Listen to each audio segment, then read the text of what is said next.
Oh, sorry.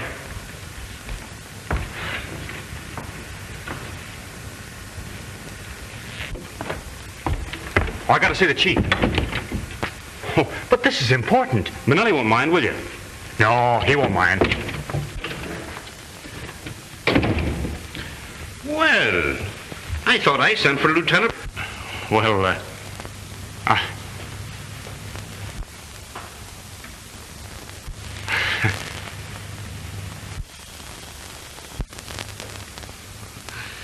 Sit down, Burke.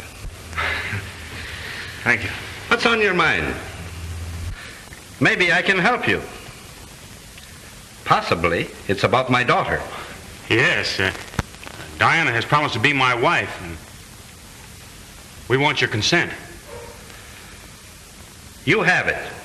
What Diana wants, she gets. She said she wouldn't think of marrying me against your wishes. I was afraid that you'd want her to marry Dave Graham. Professor Graham is a very fine man and a successful criminologist. Yes, sir. He's all of that, and that's the reason I was afraid I wouldn't have a chance. I'm only a lieutenant. You know, Danny, I think you're going to be successful, too. I don't know anything about your family, but I've had my eye on you ever since you came on the force. With a wife like Diana, I'm sure I'll reach the top. Perhaps I better warn you to look out for your job. I've got my eye on that badge you're wearing. Well, keep your eye on it. You may get it. Chief, you don't know how much I thank you, and you never will. That's all right. But I still want to see Bonelli. Yes, sir. You're next.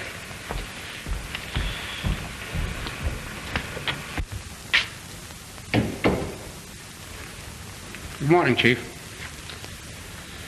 Bonelli, there's too many brawls in your district lately. Almost every night there's a knifing. You know, I got a tough district to handle, Chief. Maybe you can't handle it. Sure I can. All I want is a little more time. I got everything pretty much under control. You know, there's two factions down there. And? How'd you like to go back wearing a patrolman's uniform? Well, I don't like that, Chief. Then listen, Bonelli. From now on, I want you to arrest every man down there that looks like he might know what a knife is. Now, that's all. Get out. Send Finnegan in. Yes, Chief.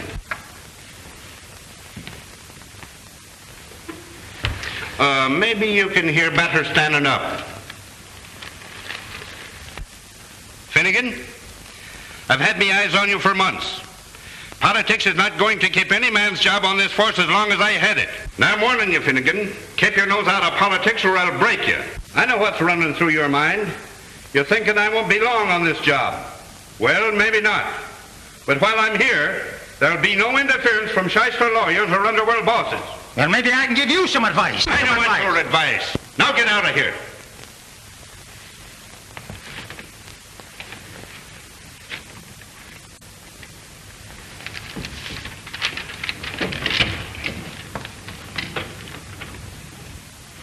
Miss Ryan, send Laban in, please. Yes, sir.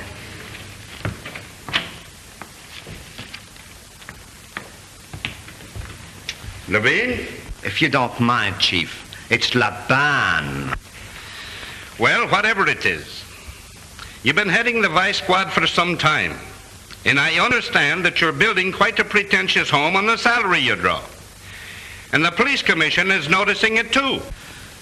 My grandmother died last year in Paris. She left me the money. You may have to prove that. Yes, sir. I'll bring the lawyer's letter to you.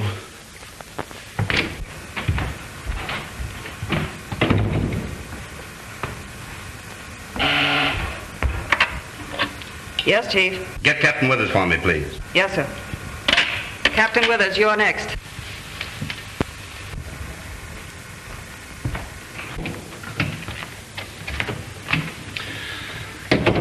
Hello, Bill. Hello, Jim. Sit down. Bill, I'm going to relieve you of that precinct job. You're going to head the gambling detail. How about Phillips, Chief? I had him on the carpet. It's noised around that there's a payoff.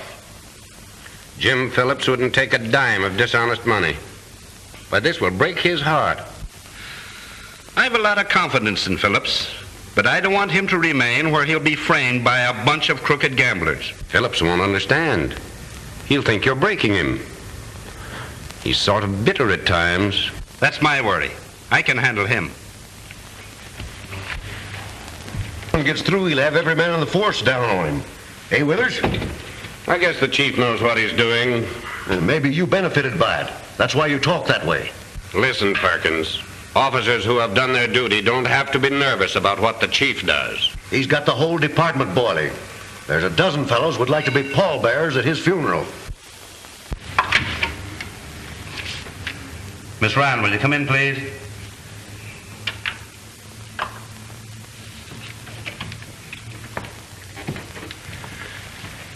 Is Inspector Silverstein here? He phoned and said he'd be here.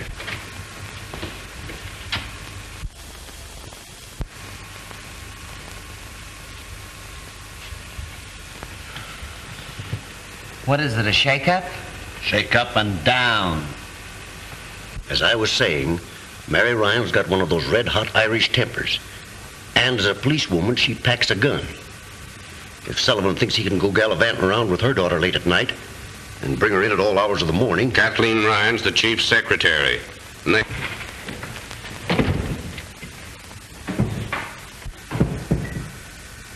Come on in, David. Hope I'm not intruding. Certainly not. Would you mind waiting in my private office? Thanks.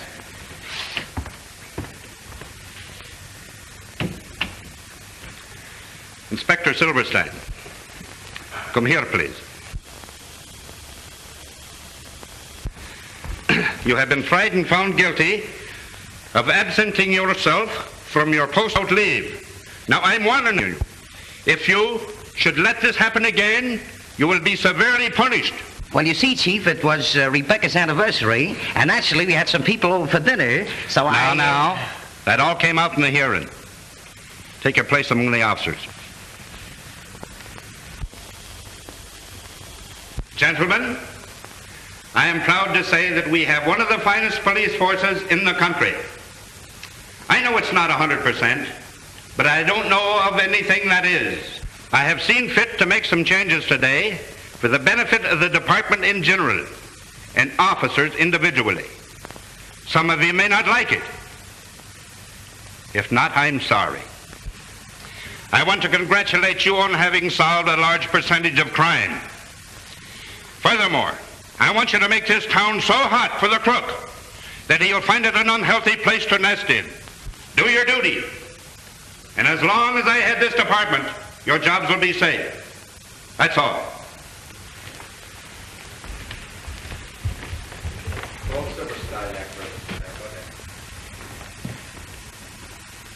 Inspector Silverstein. Yes, sir. Come here.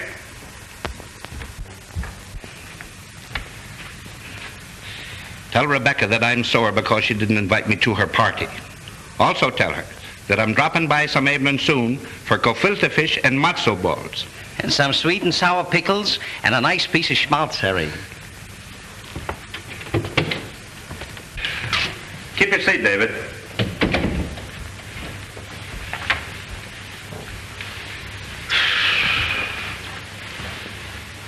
Will you have a cigar?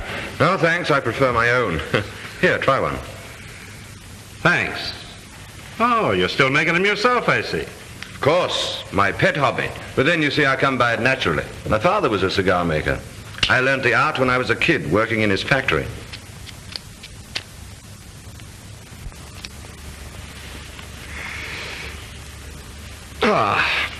If I were a woman, I think I should go in for very expensive perfumes. But as it is, I have to content myself with fine imported tobacco and roses. Of course, you've heard of Diana's engagement. Sorry, David. But since it wasn't you, I'm glad she chose Burke. He's a clean young fellow. I agree with you. Of course, I wish you'd shown a little better judgment and chosen me, but as it is, I wish them all the luck in the world. That's very kind of you. The next best thing to a winner is a good loser. And I'm sure Diana will always have the greatest respect and affection for you. That will always be my feeling towards them both.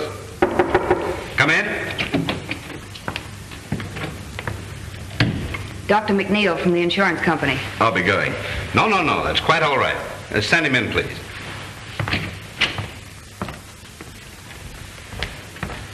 Hello, Mac. Sorry to have you come down here. All right, I'm glad to get out of Malvik once in a while. I want you to meet Professor Graham, Dr. McNeil. Glad to know you, sir. Thank you. Pleasure's mine. Professor Graham is a very successful criminologist and scientific detective. He's quite a booster of mine. And deservedly so.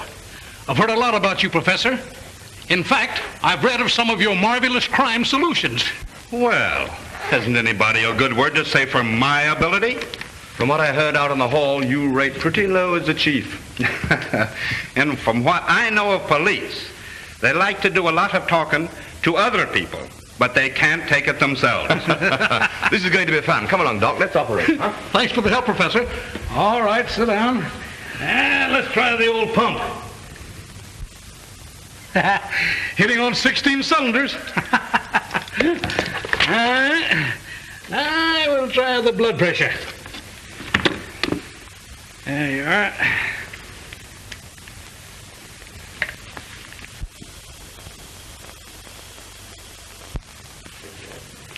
Normal. Let's see, now I guess you better... Are the lamps all right? Bet you can see in the dark with those glimmers. All right, the Mammoth Cave. Perfect as a prima donna's. All right, let's see now. Let's try the old bellows.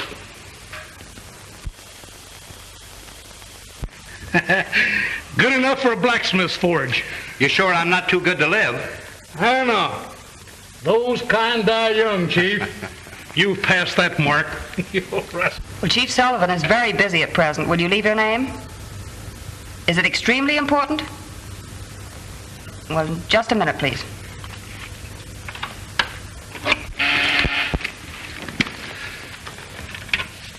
Yes? There's a party on the wire who won't leave a name, says it's urgent. Chief Sullivan speaking. Who is this? I no time for cranks like you. Yes, sir. Trace that call, Miss Ryan. Yes, sir. Operator, can you trace that call? Well, Doc, you probably won't think I'm such a good risk now. Fella just threatened my life. Second time it happened this week. Well, you certainly take it casually enough.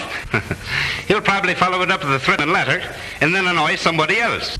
You should have traced that call while he was still on the wire. Didn't I tell you knew his stuff?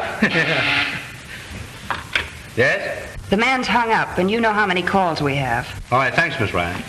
And goodbye, Chief. Goodbye. Hope you don't collect soon. Thank you. See you again, Professor. I hope so, Doctor.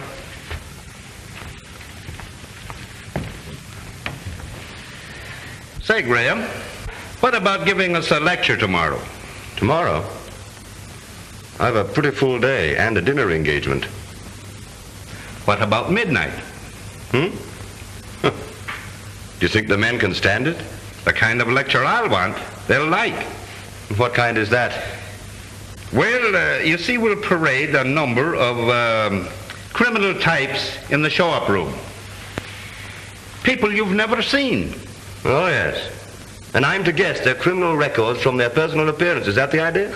Sure. Say, that's rather putting me on the spot, isn't it? Suppose I should miss. You won't. It'll help the officers to pick out suspicious characters at a glance. Will you do it? Okay, I'll be there. Did you want something? Yes. I want you to go home and quit working nights. Well, it can't be done, Chief. Well, you see, there's a lot of correspondence to get out and filing to do. I'll be here till midnight. Out with it, young lady. Mother's terribly suspicious. Of us? Yes. That gambler, Gus Armstrong, saw us together last night, and he's stirring up trouble. Huh. Sore because I raided his joint, huh? Oh, I'm sorry I told you. But I just don't know what to do about Mother. She's furious. No. Don't cry. Don't cry. I tried to make her understand that there wasn't anything between us. But she just wouldn't believe me. That's all right. Maybe we can make her understand. You can't talk me out of anything, Jim Sullivan. But you don't understand, Mrs. Ryan. Oh, yes, I do. Only too well. And you telling me all the lies. You're not fit to live in a decent home. If the law can't take care of this, I can. You're going to do what any decent man would. Why, you must be out of your head. I'll give you until tomorrow. Go and get your hat and coat.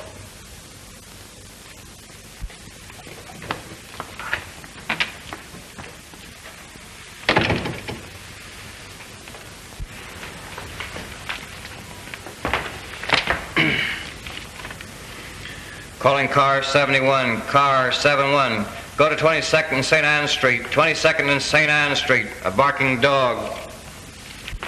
Calling car 36, car 36. Go to 59th and Rampart, 59th and Rampart. A drunken man beating up his wife. That is all.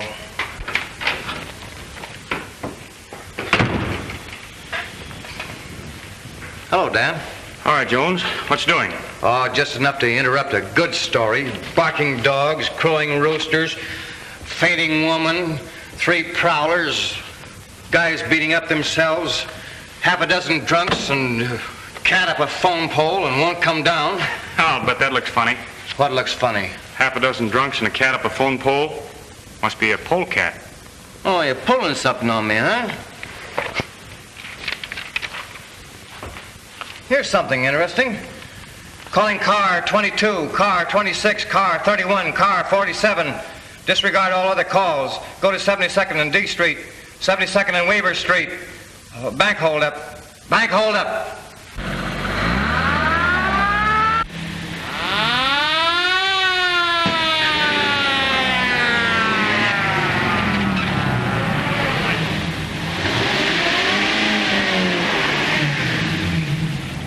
Calling car 22, car 26, car 31, and car 47. Bank bandits escaped out Kings Highway, hopping in black sedan. 3 in car, 3 in car. Boy and 2 older men. Take no chances with this gang.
Johnny! Take a look at those other 2 fellows. All right. How did you get mixed up in a job like this? Well, I was broke, out of a job. They said there wouldn't be any shooting.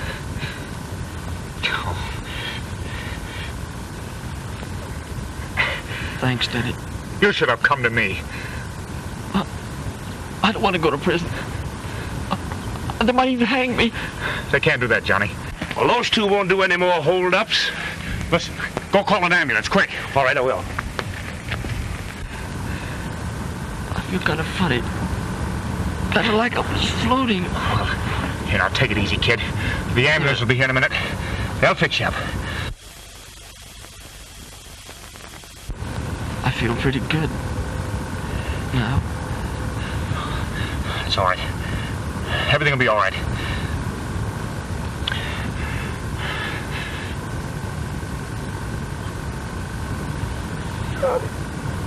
Johnny. Johnny.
Come on, darling, shake off the blues.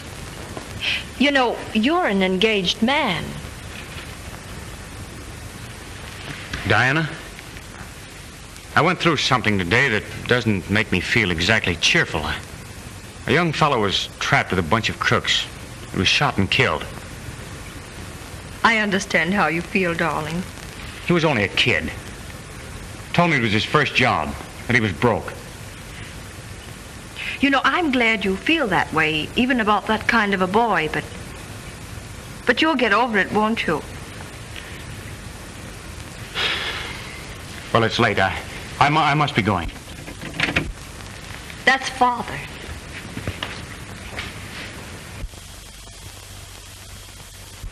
Hello there. Hello. It's a nice piece of work you fellows did today, Burke. Thanks. I was just saying good night, Chief. Would you mind waiting a few minutes? I'd like to talk with you. What? I'd be glad to. I'm a little tired. Will you excuse me? Surely. You run along and get some sleep. Good night, Father. Good night, dear.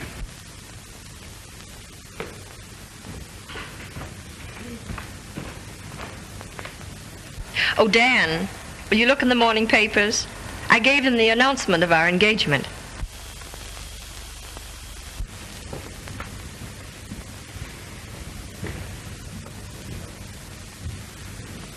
Sit down.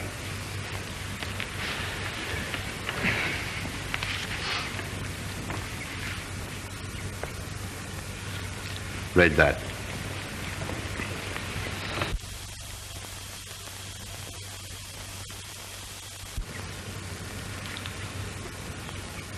Of course, Dan, you'll release my daughter from the engagement. Release? Release Diana? Yes. 'Tis the only honorable thing you can do. But I love her. All the more reason why you should free her from a compromising situation. But I can't understand why I should be blamed for something my brother did. Then why did you deliberately conceal his identity? Because I knew the people wouldn't understand. Even Diana might not. I like you, Burke. Liked you well enough to give my consent to your marriage to my only child. Please understand me. It isn't because your brother was killed. I'm very sorry that happened. Duty is a hard work. But his being a criminal makes it impossible. But Johnny wasn't a real criminal. He was forced into it. He's only a kid. You know the law, Dan. A man was murdered, and he participated in the crime. Why, everybody would point out Diana as the wife of the man whose brother was a murderer. I'll tell Diana and let her decide for herself. You've already deceived her once by not telling her the truth. Well, I'll not release her. Yes, you will, Burke. You'll not trick my daughter into any marriage like this. You can do anything you like, but it won't do you any good. I love Diana and she loves me. And nobody is going to come between us. Not even you, Chief. What are you two quarreling about?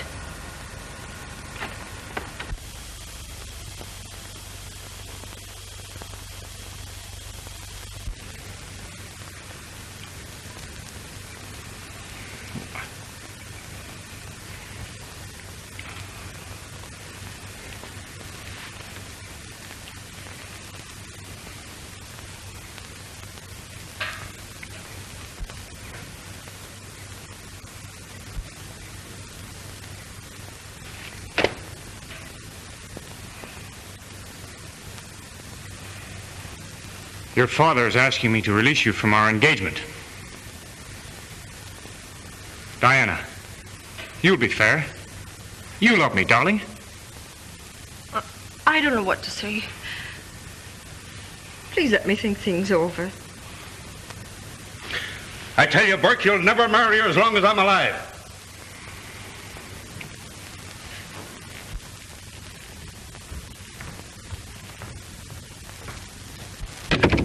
Oh, Dad.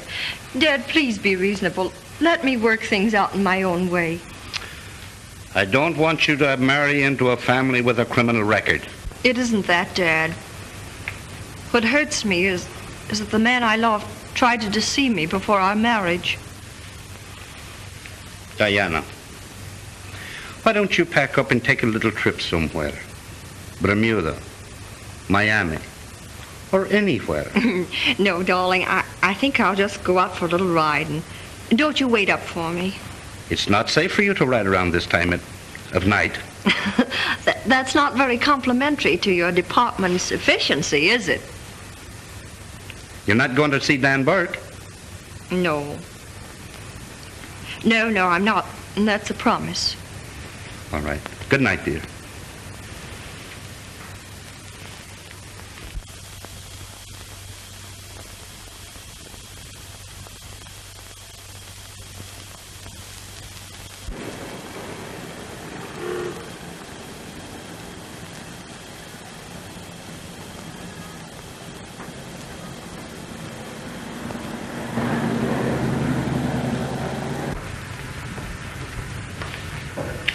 I've been waiting for you.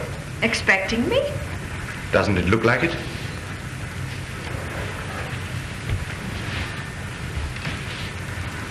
I suppose you also know why I've come here. Certainly. I read the evening paper. That'll brace you. David, what am I going to do? You know perfectly well what you're going to do. Only being a woman, you won't admit it. Well, I know. You're going to marry Danny Burke, and you'll be perfectly right. Why are you so sure? Well, after all, he isn't to blame for this tragedy in his family. But why didn't he tell me? Why did he hold things back from me? Try and realize what's running through the poor fellow's mind. He's engaged to a girl whose father happens to be the chief of police and has given his consent thinking he's going to have a son-in-law he'll be proud of. And then what happens? In the discharge of his duty, he's shooting it out with a bunch of gangsters and discovers that one of them is his own brother. His brother's fatally shot, and he thinks that no one is aware of his identity. Now, what's he going to do? If he tells you or your father, it means an end to all this happiness. Thank you, David. You're awfully sweet. Oh, thank you.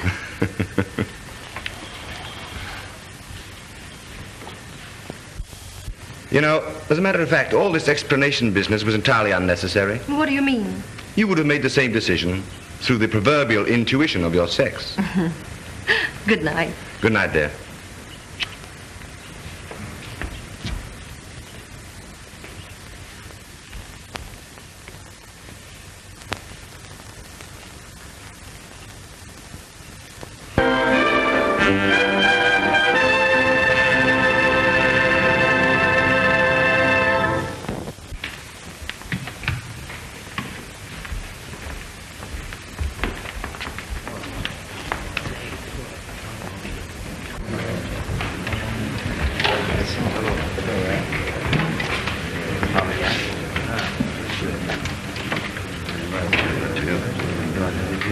I hear you're not on the gambling squad after tonight. Hey, Phillips? That's what a man gets for being honest. Transferred to someplace out in the bushes. I'd like to punch Sullivan right in the jaw. That's too good for him. What he needs is a real working over. After all, I ain't got no kick coming against the chief, because he's been pretty nice to me. Nice, huh? You call that reprimand you got yesterday pretty nice? What would you call a sucking a puss? A love pat? If he thinks he's going to be chief another 30 days, he's crazy. Gus Armstrong's got enough political pull to take care of that. Accused you of playing politics, didn't he? Yeah. What does he think he's playing, pinochle? Listen, my mind's made up and that's that. Diana is of age, and you can't stop us. My daughter will not go against my wishes. She has given me her word. I guess Dan Burke won't be so high and mighty when the police commission put him on the carpet for his kid brother. Sullivan, he'd get him out of that all right. Burke is going to marry the old man's daughter. Yeah, you got another guess coming. You think Sullivan's going to take on a son-in-law that had a bandit brother? Did you hear about Mary Ryan and the chief? Got wise that Sullivan take her out, huh? I was talking to the janitor last night. He said the old lady was threatening the chief, said he'd have to marry Kathleen or else.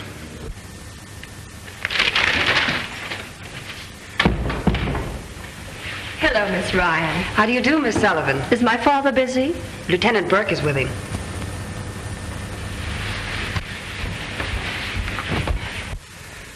And that's final, Burke. Not with me. Hello, Danny. Hello, Father. Hello, darling. I've just been trying to convince your father. It's 10-1 you weren't successful. I wasn't. I'm the only one who can win an argument with him. But this is one time you won't. But, Dad, it isn't right to blame Dan for something his brother did. I don't. But it's the deception and the compromising of your reputation. Oh, let's leave out my reputation. I wouldn't let gossip keep me away from Dan. And now I'll tell you, just as I told him, that as long as I'm alive, he'll marry you. But, Father, we love each other, and we're going to be married and everything. Captain Withers is here. Send him in. Now, if you'll all excuse me, I'll see you later in the show-up room. Come in, Captain Withers. Pull up your chair and sit down.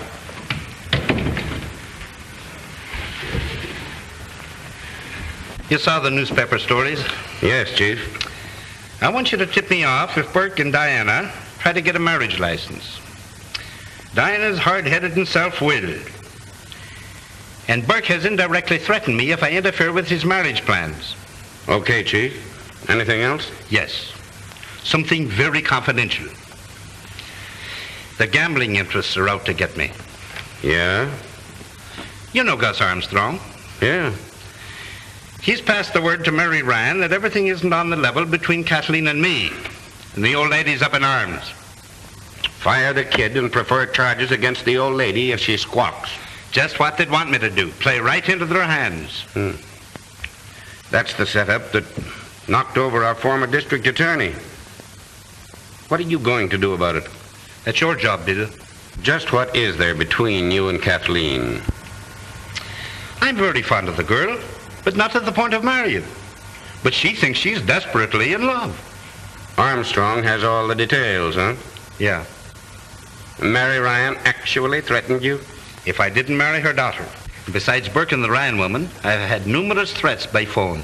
Any idea concerning those? Chuck Finnegan's pretty chummy with Armstrong. And there's a lot of other sore on account of the changes made in the department yesterday. Well, I'll see you here after Graham's lecture. Yes. I have an ace up my sleeve. All right, thank you.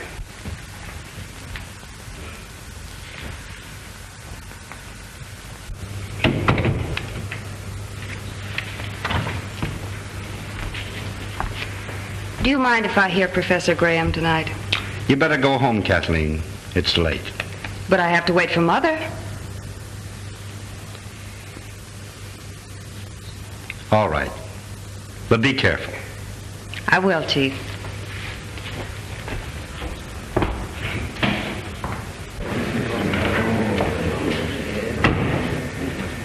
You've been pretty white about this situation, Graham. I want to thank you. I've always been interested in Diana's happiness. Father believes in you, David. I wish you could bring me round to our point of view. It's going to be a little difficult, but I'll try. Thank you.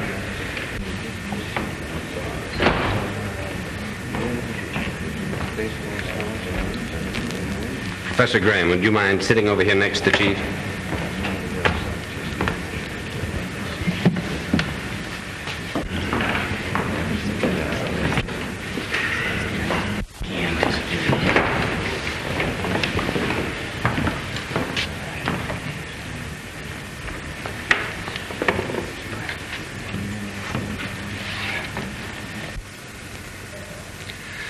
All right, Withers.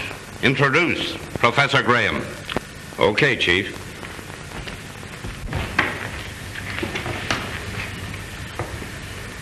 Ladies and gentlemen, we have with us one of the world's outstanding criminologists. Most of us know him as a personal friend who has helped the department solve some of its most baffling problems. Tonight he will talk on the physical characteristics of the various types of criminals. He will illustrate his talk with a number of prisoners whom he has never seen before.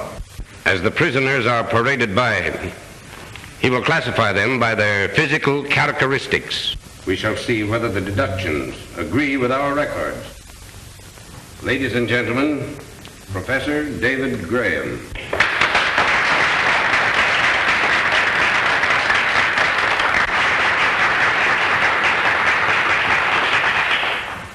Ladies and gentlemen, I'm afraid that Chief Sullivan has rather put me on the spot. However, I'll do my best to justify his opinion of my ability. All right, Captain Withers.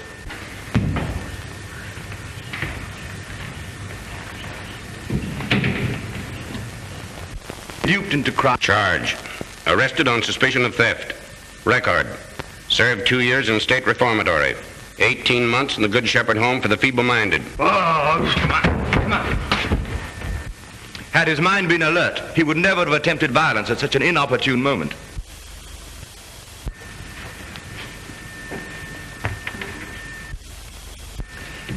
This type plays a major role in modern crime. Note the thin, sallow face, the listless expression and shifting gaze. He is a very dangerous individual and will commit any crime. He's a drug addict. Charge. Arrested for violation of the Harrison Narcotic Act. Now under arrest on suspicion of gang murder.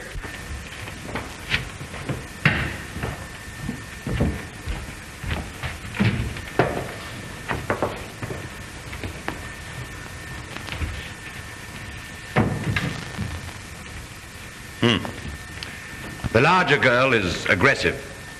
If started on a life of crime, she would actively participate with male criminals, drive a bandit car, act as might possibly use a lethal weapon. The smaller girl has no initiative, just prefers the easy life. Charge. The taller girl arrested on suspicion of robbery, known to be a gambler's moll. The smaller girl arrested on a vagrancy charge.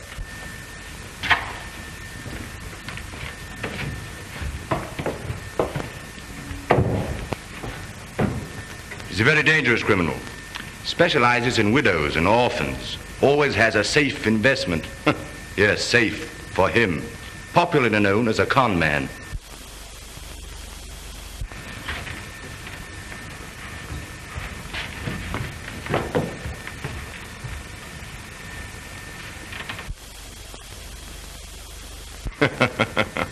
Not a criminal type at all.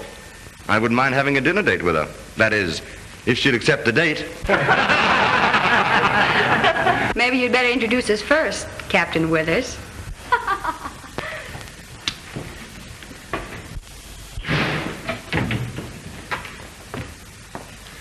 Professor Graham, my daughter, Mary. How do you do? I'm happy to meet you.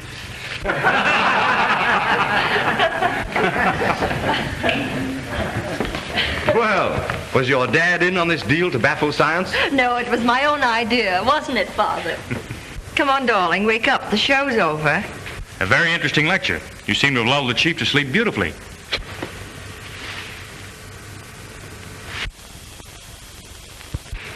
Oh, dead. I think she's right. Dr. Kelly! Dr. Kelly! The chief. Must have been instantaneous. Has he had previous... Why, I don't... Lock the doors. Back your seats, everybody. Don't let anyone leave this room. Oh, hand me a glass of water, please.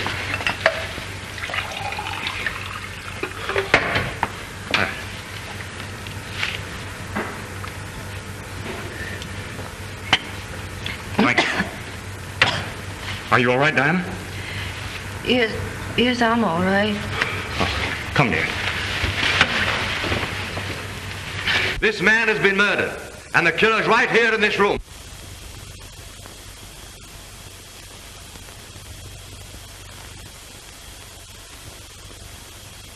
Back your seats, everybody, and lock those doors. Steady now. We'll sit over here.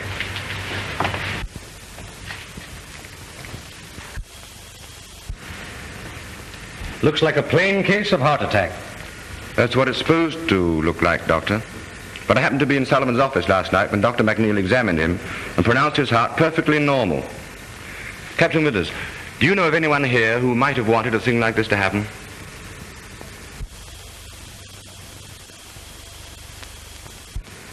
Yes, a dozen of them. Including a woman. Stay away from there. He's no good to you now. Clue number one. I'd have been willing to sign a death certificate without an autopsy. I'd have said angina pectoris. But I detect different symptoms now. What would you say, offhand? Complete and instantaneous paralysis of the respiratory organs, with possible brain hemorrhage. Might be the work of some poison, Graham. Do you know the poison that would work this? Yes, just one. In civilized countries, it's known only to a few chemists and scientists. It's distilled by jungle Indians from the upper reaches of the Amazon. Fierce little pygmy tribes with only the crudest of weapons. They dip their darts into this poison and then propel them through blowguns. Since Chief Sullivan was seated in the front row, the dart, if there was a dart, must have been fired from back of him. It ought to be easy to determine that.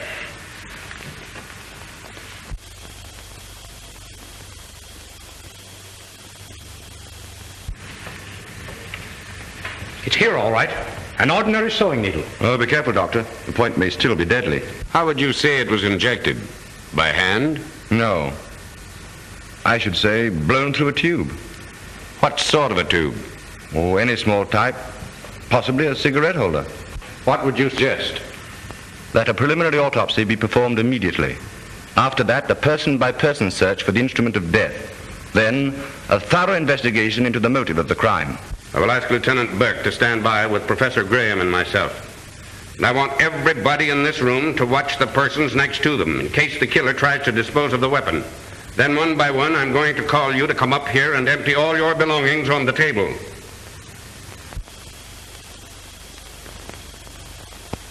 Each of you who has any knowledge of a possible motive to write it down on a slip of paper which will be handed to you. You need not sign your names.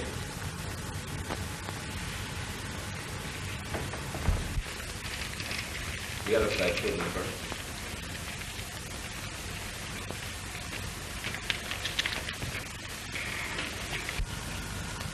Mary Ryan had made threats against the chief. That's right. Sullivan told me tonight she'd been threatening him. I did not kill him. I only wanted him to marry my Kathleen. If you killed him, I hope they punish you. You were always threatening him. Sit down, Kathleen. Your mother didn't do this. Women are not expert enough to do a job of that kind. They kill rather crudely.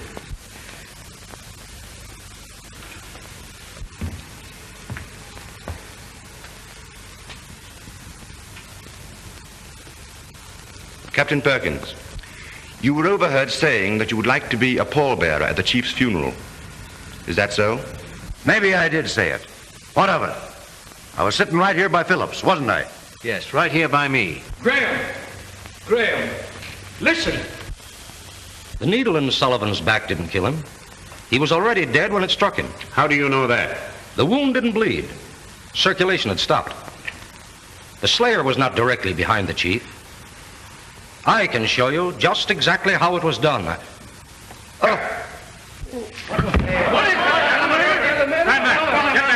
back there and sit down. I'll take charge of this. Clancy, Davis, carry him back to his room. Come on, grab his shoulders. Come on, easy. Now listen. If I don't locate the killer within the next 10 minutes, I'm going to arrest everyone in this room and give them a grilling and make the third degree look like a petting party. Don't get excited, Captain. This thing must be solved scientifically. Science can go take a jump at itself. I'll take charge here. Burke, go back to your seat. Laban, you knew Chief Sullivan was about to prefer serious charges against you. He insinuated I was building a new home with bribe money. Well, are you? You're crazy. Read this.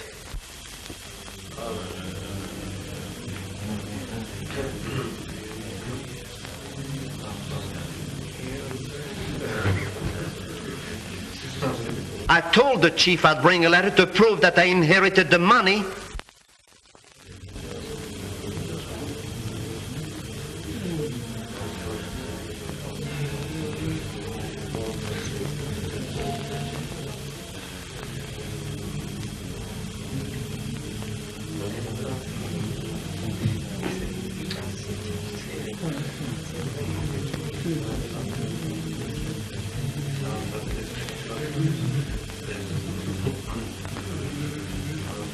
Well, I guess this lets you out.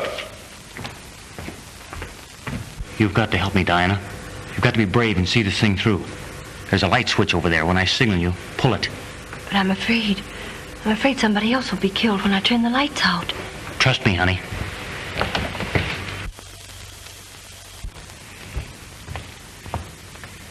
Graham.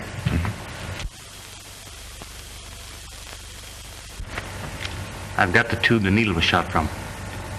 Oh, you have you? And also the perfect solution to the crime.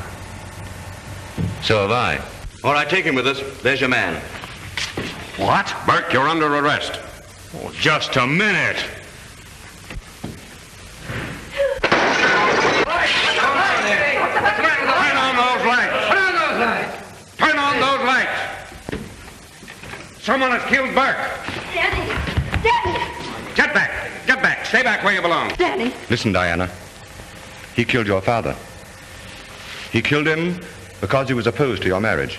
Then he killed Dr. Kelly to cover up the first crime. You see, he'd known for the past half hour that I had the evidence on him. He took the only way out. Killed himself with his own poison. You'll find a deadly tube in his pocket, cleverly concealed in a cigar.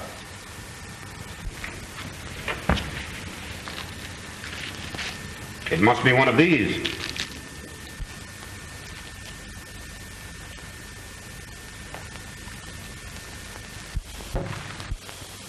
You see?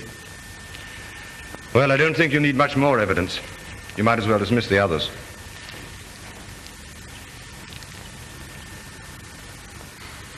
To think Burke would do this.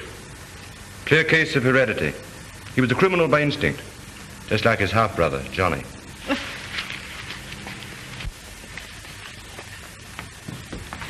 Take your hands off that girl, Graham, and keep up high off that cigar. This looks too much like the cigar you planted on me. I knew you'd try to shoot one of your poison darts at me when you learned I had the goods on you. That's why I put the glass tabletop between us when the lights went out. Then all I had to do was play dead while you gave one of your scientific explanations. The real explanation of why you killed Chief Sullivan and Dr. Kelly. You find a poisoned thorn in the sleeve of Chief Sullivan's coat. It fits on the stem of this rose in his lapel. Well, what gets me is why he fired the needle in the chief's back when he was already dead. Evidently to plant suspicion on somebody sitting behind the chief. That somebody being myself. This is the cigar he had when he tried to kill you, but there's no metal tube in it. Then there must be a hollow tobacco stem in it that would be consumed when he smoked. Didn't I tell you last night that a mere man hasn't a chance against a woman's intuition?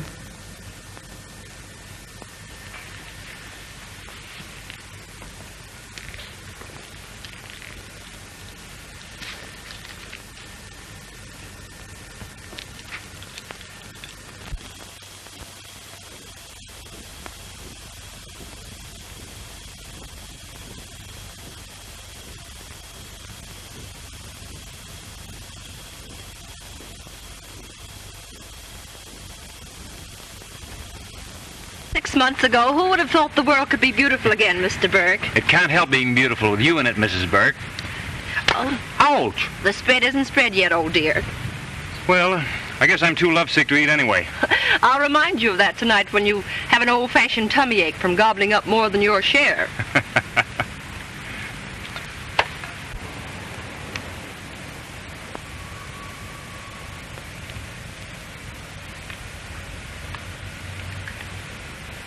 Gee. Well, what's the latest sensation? Oh, nothing. What are you reading? Nothing. Skip it. Let me see. Now listen, Oh, come on. I want to see it. Well, you know,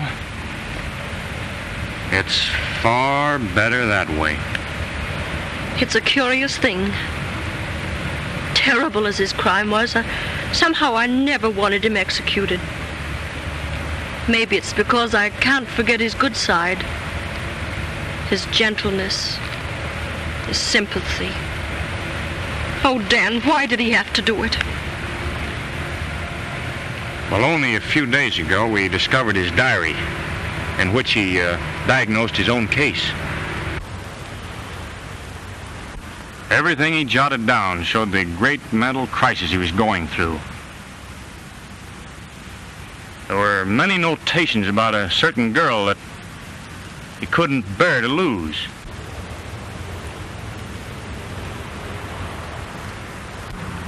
Well, his mind became possessed with the idea of staging a perfect crime to defy solution and enable him to win back this girl. That's what toppled his brilliant intellect across the shadow line between genius and insanity. The rest you know. Perhaps it's true that to understand is to forgive. Perhaps. Anyhow, that's all out of our lives now. And forever.